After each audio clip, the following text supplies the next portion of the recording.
दोस्तों, आप सभी लोग जानते हैं कि भगवान बुद्ध हमेशा सही सीख देते थे। जब भी कोई उनके पास आता था तो वो उसे शांत होने को बोलते और अच्छा महसूस करने की कोशिश करते, वर्तमान में रहने को बोलते।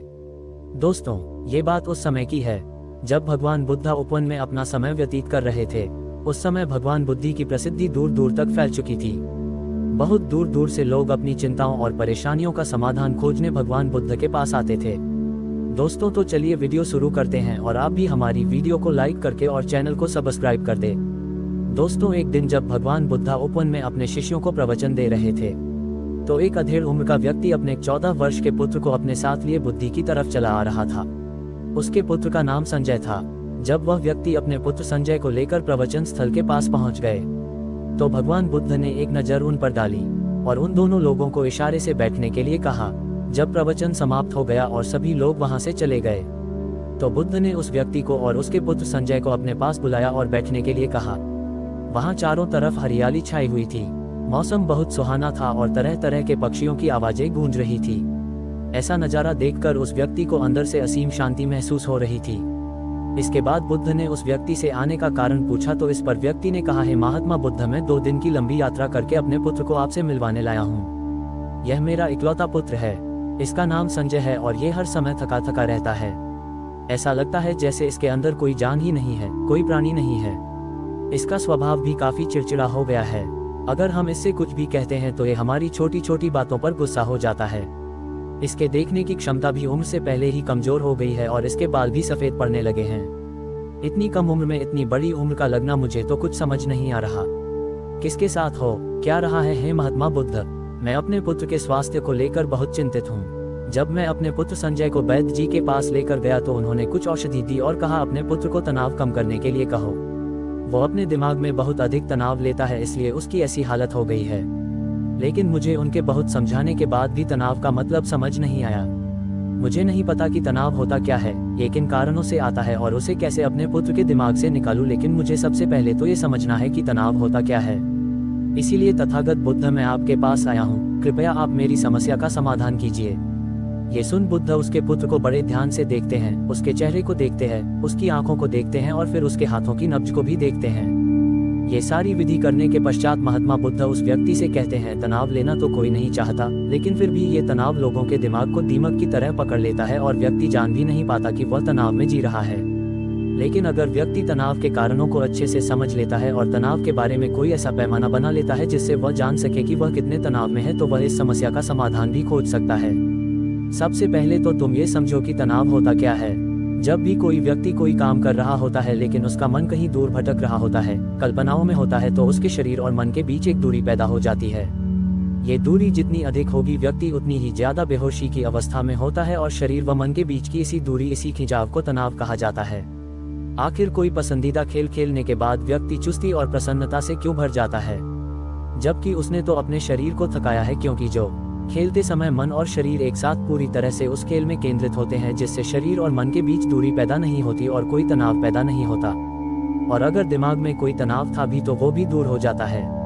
लेकिन इसके विपरीत, जब हम कोई ऐसा काम करते हैं जो हमें पसंद नहीं है तो हमारा शरीर तो उस काम को कर रहा होता है, लेकिन हमारा मन कहीं दूर कल्पनाओं में भटक रहा होता है, जिससे शरीर और मन के बीच एक दूरी पैदा हो गई और तनाव ने जन्म ले लिया। दोस्तों, बुद्ध कहते हैं, इसीलिए व्यक्ति को एक समय पर सिर्फ एक ही काम करना चाहिए और अपने तन और मन की सारी शक्ति उसी एक काम पर लगा देनी चाहिए, जिससे व्यक्ति के अंदर तनाव पैदा ही ना हो। इसके बाद बुद्ध ने कहा, तनाव पैदा होने के मुख्य 8 कारण होते हैं और जिसने इन कारणों को समझ लिया वो जीवन भर तनाव मुक्त रह सकता है। मुख्य कारणों में सबसे पहला कारण है अति महत्वाकांक्षी होना। महत्वाकांक्षी होना अच्छी बात है, लेकिन क्या कभी आपने इस बात पर ध्यान दिया है कि इंसान के लक्ष्य कभी पूरी ही नहीं होते। उसका एक लक्ष्य पूरा हुआ नहीं कि वह दूसरे की तरफ भागने लगता है, दूसरा पूरा हुआ तो तीसरे की तरफ, और इस तरीके से वो अपने लक्ष्यों को पाने के लिए जिंदगी भर गोल गोल घूमता रहता है। इसीलिए जो व्यक्ति अति महत्वाकांक्षी होता है, जिसने बड़े बड़े लक्ष्य बनाए होते हैं, वह वर्तमान में कभी रह ही नहीं पाता। उसका मन सदैव भविष्य की योजनाएं बनाने में ही व्यस्त रहता है। उसका शरीर तो वर्तमान में रहता है, लेकिन उसका मन भविष्य में ही रहता है, जिससे मन और शरीर के बीच दूरी पैदा हो जाती है और वह तनाव भरी जिंदगी जीने लगता है। बुद्ध के मुंह से यह बात सुन संजय ने कहा, महात्मा बुद्ध, तो फिर इसका मतलब है कि हमें लक्ष्य नहीं बनानी चाहिए, क्योंकि लक्ष्य बनाना भी तो महत्वाकांक्षा ही है। इस पर महात्मा बुद्ध संजय से कहते हैं, जीवन में लक्ष्य बनाना कोई गलत बात नहीं है, लेकिन समस्या तब उत्पन्न होती है जब वो अपना पूरा ध्यान उस लक्ष्य से मिलने वाले परिणाम पर ही लगा देते हैं और उसके परिणाम की चिंता करते रहते हैं। व्यक्ति को वर्तमान में जीना आना चाहिए। आप लक्ष्य बनाइए और उस लक्ष्य की प्राप्ति के लिए कड़ी मेहनत करिए, लेकिन साथ ही साथ आपको इस बात का भी ज्ञान होना चाहिए कि आप अभी वर्तमान में जी रहे हैं और वर्तमान ही सत्य है। महात्मा बुद्ध ने संजय से कहा, तनाव का दूसरा सबसे बड़ा कारण है ईर्ष्या। जब व्यक्ति ईर्ष्या और जलन से भर जाता है तो उसका मन अंदर से सड़ने लगता है। ईर्ष्या एक आंतरिक घाव है। आंतरिक घाव यानी मन का घाव। व्यक्ति के शरीर का घाव तो भर सकता है, लेकिन मन का घाव कभी नहीं भर सकता।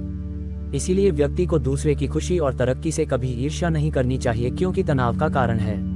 इसके बाद महात्मा बुद्ध ने तनाव का अगला कारण बताते हुए कहा कि पूर्ण काम करने से भी मन में तनाव पैदा होता है। जो काम करना हमें पसंद ही नहीं है, जिस काम में हमारी रुचि ही नहीं है, उस काम में हमारा मन ही नहीं लग पाएगा। हमारा शरीर तो वही बैठा रहेगा, लेकिन हमारा मन कल्पनाओं की उड़ान भरेगा, जिससे शरीर और मन के बीच दूरी पैदा हो जाती है और व्यक्ति तनावग्रस्त हो जाता है। इसीलिए इंसान को हमेशा अपनी रुचि के अनुसार ही कार्य करनी चाहिए। अगर व्यक्ति ने ये पता कर लिया कि उसे कौन सा काम करना पसंद है और वो उसी काम को अपने जीवन का लक्ष्य बना लेता है, तो फिर वो काम उसके लिए काम नहीं बल्कि खेल बन जाता है। फिर महात्मा बुद्ध ने संजय को समझते हुए कहा, तनाव का चौथा कारण होता है किसी दूसरे से इच्छा रखना। बुद्ध ने संजय के पिता की ओर इशारा करते हुए कहा, एक पिता होने के नाते तुम्हारी अपने पुत्र से बहुत सी अपेक्षाएं होंगी कि तुम्हारा पुत्र एक बहुत ही कामयाब इंसान बने, तुम्हारा नाम रोशन करे, जैसा तुम चाहते हो उस तरह का जीवन जिए, तुम्हारी हर बात माने। लेकिन क्या आज तक कभी किसी की सारी अपेक्षाएं पूरी हुई है? जब भी कोई व्यक्ति किसी दूसरे से कोई अपेक्षा रखने लगता है, कोई इच्छा रखने लगता है, तो वो अनजाने में अपने लिए तनाव पैदा करने लगता है। जरा सोचो कि अगर तुम्हारा बेटा संजय तुम्हारे अनुसार काम नहीं कर रहा और वो नहीं बन पा रहा जो तुम उसे बनाना चाहते हो, तो निश्चित रूप से तुम्हारे दिमाग को तनाव पकड़ लेगा। तुम तनाव से भरा जीवन जीना शुरू कर दोगे और इस तनाव में आकर तुम ऐसा व्यवहार करोगे, ऐसी बातें करोगे कि तुम्हारा अपने पुत्र के साथ संबंध और भी खराब होता चला जाएगा। इसीलिए व्यक्ति को जितना हो सके उतनी कम अपेक्षाएं दूसरों से रखनी चाहिए, और अगर पूरी तरह से तनाव मुक्त रहना है तो दूसरों से अपेक्षा रखना ही बंद कर दो। इसके बाद महात्मा बुद्ध ने संजय से कहा कि शारीरिक कष्ट भी इंसान के तनाव का एक कारण होता है। जब व्यक्ति किसी शारीरिक पीड़ा से गुजर रहा होता है तो उसका पूरा ध्यान बस अपने उस शारीरिक दर्द पर होता है और वो पूरे दिन बस उसी के बारे में सोचता रहता है, जिससे उसका मन दुख के विचारों से भर जाता है और ऐसी स्थिति में व्यक्ति तनावग्रस्त रहने लगता है। ये सुनकर संजय के पिता ने कहा कि हे महात्मा बुद्ध, शारीरिक दुख तो किसी भी व्यक्ति को हो सकता है, तो फिर ये क्या हुआ? व्यक्ति जीवन भर तनाव में ही जिएगा? इसका जवाब देते हुए महात्मा बुद्ध ने कहा कि इंसान को ये बात समझनी चाहिए कि हमारा जीवन दुखों का आधार है। जैसे जैसे हमारा जीवन आगे बढ़ता है, इसमें दुख आते हैं, बीमारियां आती है और फिर अंत में मृत्यु भी आती है। तो बीमारियां इंसान के जीवन का अभिन्न अंग है, कोई इनसे बच नहीं सकता। बस किसी किसी के जीवन में ये समय से पहले आ जाती है तो किसी के बाद में। जब इंसान का मन इस बात को अच्छे से समझ लेगा तो फिर वह अपनी बीमारी के बारे में सोच कर ज्यादा तनाव नहीं लेगा, क्योंकि यह हमारे जीवन का अभिन्न हिस्सा है और इसके लिए व्यक्ति को शारीरिक रूप से भी अभ्यास करते रहना चाहिए। अपने जीवन में व्यायाम और स्वस्थ जीवन शैली को भी जगह देनी चाहिए, ताकि उसका शरीर लंबे समय तक निरोगी रहकर सही से काम कर सके। फिर महात्मा बुद्ध संजय से कहते हैं, तनाव का अगला कारण होता है अपनी योजनाओं को समझने के लिए समय न देना। कुछ लोगों के दिमाग में कोई विचार आया नहीं है कि वो बिना सोचे समझे उस पर काम करना शुरू कर देते हैं, और जब उस काम में उन्हें असफलता मिलती है तो वह तनाव से भर जाते हैं, क्योंकि उन्होंने उस काम को शुरू करने से पहले उसके बारे में पूरी जानकारी इकट्ठा नहीं की थी। इंसान को कोई भी काम शुरू करने से पहले उसके अच्छे और बुरे परिणामों के बारे में ठीक से सोच विचार कर लेना चाहिए कि अगर ये योजना सफल नहीं हुई तो फिर इसके बाद मैं क्या करूँगा। इसलिए व्यक्ति को अपनी योजनाओं को ठीक से समझने के लिए पूरा समय देना चाहिए, ताकि बाद में उस योजना की वजह से तनाव पैदा ना हो। फिर महात्मा बुद्ध संजय को तनाव का सातवां सबसे बड़ा कारण होता है आज के काम को कल पर टालना। आप लोगों ने ये कहावत तो सुनी होगी कि आलस इंसान के शरीर का सबसे बड़ा शत्रु है। इंसान आलस्य की वजह से आज के काम को कल के लिए टाल देता है और फिर काम को टालना उसकी आदत बन जाती है। काम को कल पर टालने वाले व्यक्ति का काम कभी भी समय पर पूरा नहीं हो पाता, और अगर किसी तरह से पूरा हो भी जाता है तो वह उतना अच्छा नहीं हो पाता जितना अच्छा उसे किया जा सकता था, और फिर यह बात व्यक्ति के अंदर तनाव पैदा करती है। लेकिन काम को टालना या काम को एकदम अंत समय पर करना एक आदत है, इसीलिए व्यक्ति ना चाहते हुए भी बार बार अपनी इस आदत का शिकार बन जाता है और काम को टालता रहता है, और फिर जब काम की समय सीमा पास आ जाती है तो वह तनाव से भरकर काम को पूरा करने का प्रयास करता है। इसीलिए तनाव मुक्त रहने के लिए व्यक्ति को काम को टालने की आदत छोड़नी पड़ेगी, और ये तभी संभव है जब व्यक्ति काम को समय से पहले खत्म करने का निश्चय करें। दोस्तों फिर महात्मा बुद्ध संजय को सबसे आखिरी और सबसे प्रमुख कारण जो तनाव का होता है वो है ज्यादा सोचना। लगातार सोचते रहना भी एक बीमारी है और यह उस व्यक्ति में सबसे ज्यादा पाई जाती है जो कपोल कल्पनाएं करता है, जो अतीत की घटनाओं और भविष्य की बातों के बारे में सोचता रहता है, जो बेवजह के अनुमान लगाता रहता है।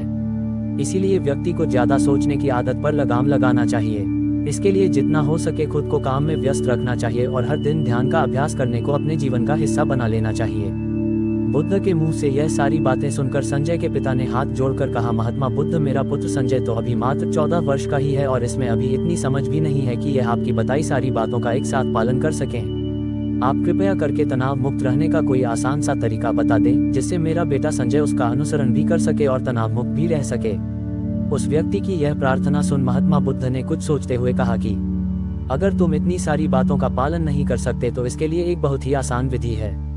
तुम एक बार में एक काम को करने पर ध्यान लगाओ। जो काम कर रहे हो उस समय पर सिर्फ उसी काम को करो, सिर्फ उस पर ही अपना पूरा ध्यान लगाओ और अगर तुम्हारा मन इधर उधर भटक जाता है तो जैसे ही तुम्हें याद आए उसे वापस फिर उसी काम में लगा दो। कुछ दिन करने के बाद सब सही हो जाएगा। ये सबसे आसान और अच्छा तरीका है तनाव मुक्त रहने का। जब तुम भोजन करो तो उस समय सिर्फ भोजन ही करो, उसके पूरे स्वाद का आनंद लो, उसी अनुभव करो। जब चलो तो अपना पूरा ध्यान सिर्फ चलने लगा दो। इससे तुम्हारा मन और तुम्हारा शरीर दोनों एक जगह पर केंद्रित रहेंगे। दोनों के बीच दूरी पैदा नहीं होगी जो कि तनाव का मुख्य कारण होती है। फिर संजय और उसके पिता दोनों लोगों बुद्ध को प्रणाम करते हैं और घर की ओर चल पड़ते हैं। दोस्तों आपको बता दें कि आज की युवा पीढ़ी एक ही समय पर 2-2, 3-3 काम करने के आदी हो चुकी है, क्योंकि सभी लोग एक काम को खत्म करके जल्दी से दूसरे से आगे निकलना चाहते हैं। फिर इनकी शिकायत रहती है कि मैं तनाव में जी रहा हूँ, मेरा मन शांत नहीं रहता है, मैं चिड़चिड़ा सा हो गया हूँ। जब कोई व्यक्ति एक ही समय पर 3-3 काम करेगा तो तनाव पैदा होना तो स्वाभाविक है, क्योंकि दिमाग तो एक समय पर पूरा ध्यान लगाकर सिर्फ एक ही काम कर सकता है। पूर्ण रूप से एक ही समय पर 2 कामों पर ध्यान कभी नहीं लग सकता। इसीलिए जहाँ तक संभव हो सके एक समय पर सिर्फ एक ही काम करने का प्रयास करें, वो भी पूरे ध्यान के साथ। दोस्तों तो आपको हमारी वीडियो कैसी लगी कमेंट करके बताएं और चैनल को सब्सक्राइब करें। धन्यवाद। नमो बुद्धा।